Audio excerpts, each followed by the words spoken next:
After yesterday's show, we got a chance to talk to Mike Tyson. He was in Los Angeles, and you'll notice, or you'll be able to hear, Mike's eating cereal at the time. It was an interesting interview, and I started by asking Mike Tyson if he watched the 30 for 30 on Buster Douglas, the 42-1. No. No interest? No way. I was going through the television around 2 o'clock in the morning last night, and I was watching myself getting punched around. I just fasted.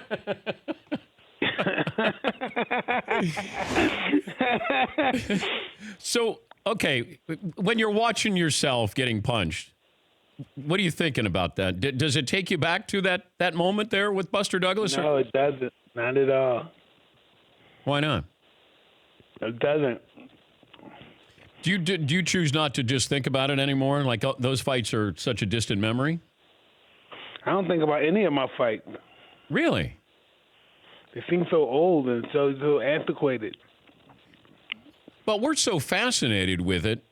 But you have no curiosity, no interest at all. I guess because you did it, No way. right? I don't know. I just don't have no desire for it.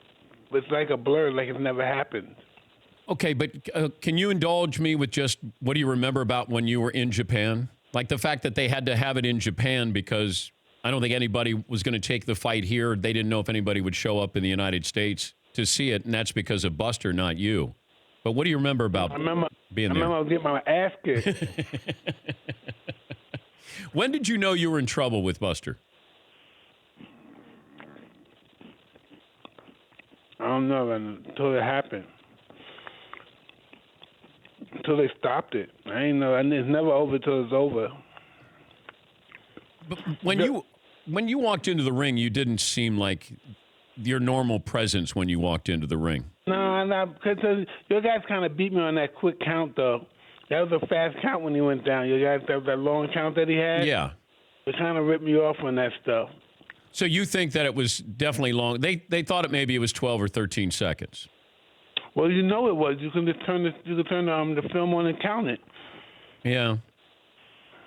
Did you think you got? And plus, he was saved by the bell too. Mm-hmm. Because I get the feeling that you would have moved in for the kill, sensing that you just knocked him down. You didn't get that chance. And they never fought me again either. Those bums. But why didn't you guys have a rematch in this day and age where you make so much? He didn't want to. He didn't want to fight no more. Why? I don't know. He didn't want to fight no more. He wanted to fight somebody else to get less money. How about we set it up now? Can you take Buster now? No, Buster probably kill me.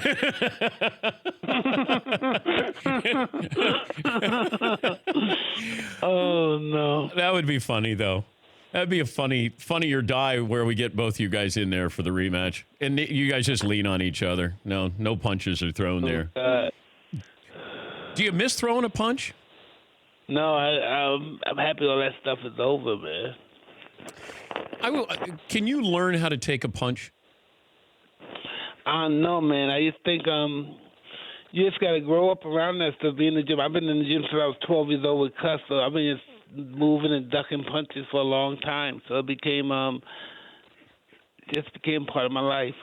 But I'm wondering if you're teaching somebody who's just learning how to box. Like you have to take a punch to learn to be able to take a punch. But is it just natural that you either got, a glass chin or you got the toughness to be able to stand in there? I think you have to have the discipline. You have to have the discipline to be able to want to do this, the determination and the will to win to do this stuff. It's really a complex sport. Could you teach somebody your style of boxing? I don't think I could, no. But if I got a 12-year-old, 13-year-old who wanted to learn, so you couldn't say, this is how I did it? Because I don't know if anybody boxed like you did. I don't know if I could. I don't know. Where do you think the sport of boxing is headed? Hey, the last heavyweight fight was a good fight, so I don't know. It could have some room, man. Tyson Fury and Deontay Wilder, that was an exciting fight. Those guys, yeah, and then there's going to be a rematch there because of the controversy. Yeah. What did you think of that judging? I didn't see the whole fight. I just saw the knockdowns and stuff. Yeah, it seemed a little shaky there. That, it's almost like, you got three different people watching a fight, and then you got somebody who watches it completely different. Did you ever feel like you got screwed with a judge? No. You never had any controversies like that? No.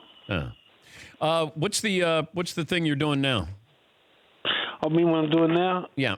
I'm opening up my weed empire. Your weed empire. Explain. My marijuana empire. It's a cannabis empire that we started 2 years ago. And where's it going to be, and how are you distributing it? It's like the Palm Springs, Desert Springs area. And are you going to be working on the ranch? No, I'm not. I'm not going to be working on the damn ranch. No. But it's going to be a wellness center. Oh, okay. A university is going to be on the property. Yeah. Wait. And a huge theater for concerts. So you're going to have a university? Yes. We'll educate the people on cannabis. What's the name of the university going to be? Well, forget that. It could be Cannabis University or Mike Tyson University, whatever it can be. There's going to be a university there. Do you use weed? Do you smoke or have edibles? Yes, I do. How long have you smoked? Or all my life, basically. Oh, really? Yeah. Was it? Can I tell you? I only did it one time when I was fighting. When was that? When I fought Galata. That's the only time I smoked weed and fought. And how did it affect you? It didn't affect me. It affected Galata.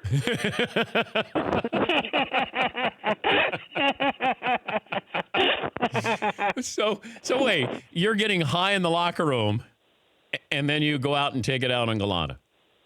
Well, maybe a little bit earlier for the locker room. Yeah, right before we got to the locker room. That's a good. So okay, and that's the only time you ever got high before you fought. Yeah, and they fined me how much they fined me? A couple of $100,000 for that stuff. Oh, so when you took your blood test or your urine test after? Yeah, yes. Did you smoke after most of your fights? No. Just that one time? No. It felt like one more, and after the Selden fight, I smoked. Oh, you did? Bruce Selden? Yeah. But it felt like were you medicated at all before you fought Buster? Like you seemed very quiet when you got, there was something. Hey, man, I don't remember none of that stuff back then, man. Really? Yeah, I don't remember none of that stuff. Yeah. I could have trained better. I wasn't in great shape. I could have trained better. He had fought a good night and had a great night that night. Yeah. I had a lot of great nights. Oh, you had. Well, what's the best night you ever had? I don't know. I was there for the Frazier fight, and I think I sat down, and then it was over. I had a full beer. Wow, I was real young back then. Oh, my God. Yeah, I think the first time I met you was 1986 at Cuss's house, and Cuss was that's amazing. No longer alive, and then his wife was there. But I remember going there, and then I got to see that fight. I saw the Spinks fight too, ringside. That didn't last long either, Mike. I want my money back. I didn't get my money's worth when I watched you fight. Hey, man, that could have been me, man. It could happen either way, man. No, it couldn't have been you. Come on. Against Frazier, Mike, I saw fear in that poor little guy's eyes. I saw fear in his eyes. You saw it too. Isn't it crazy? Like if a year comes, every year that goes by, everybody always asks me about the fight. Every year they have a special about the fight. Why are we fascinated by it? I don't know. Tell me. You tell me. Well, you're the baddest man on the planet. You get in the ring. You got no robe. All you want to do is it was like you were saying, I got 5 minutes and I got to knock this guy out and I got to be someplace. And you just charge out, and then you could just see him saying, just make it end quick, is what I thought Frazier was saying. And Spinks was a great fighter. He just never should have been in there with you. Man. Right? I mean, that's why we were fascinated. You went in there, and it looked like you were going to explode. Yeah, I'm really fascinated about my marijuana company. This is really going to be the next signing of Mike Tyson. Really. You hate talking about your career, don't you? I don't know. My career was cool, but it's just I'm into the other stuff now. I'm really fascinated about my company and what I'm doing now. How do you find out more about your company? Is there a website? You should go on website. It's Tyson Ranch. Just TysonRanch.com? Yeah, they give you all the information you need. But if I hang at the university, if I go to the ranch, if you go to the ranch, you might become a member of the university. Is there a graduate school there? Can I get a law degree there at Tyson University? Absolutely. You can probably get a student loan as well.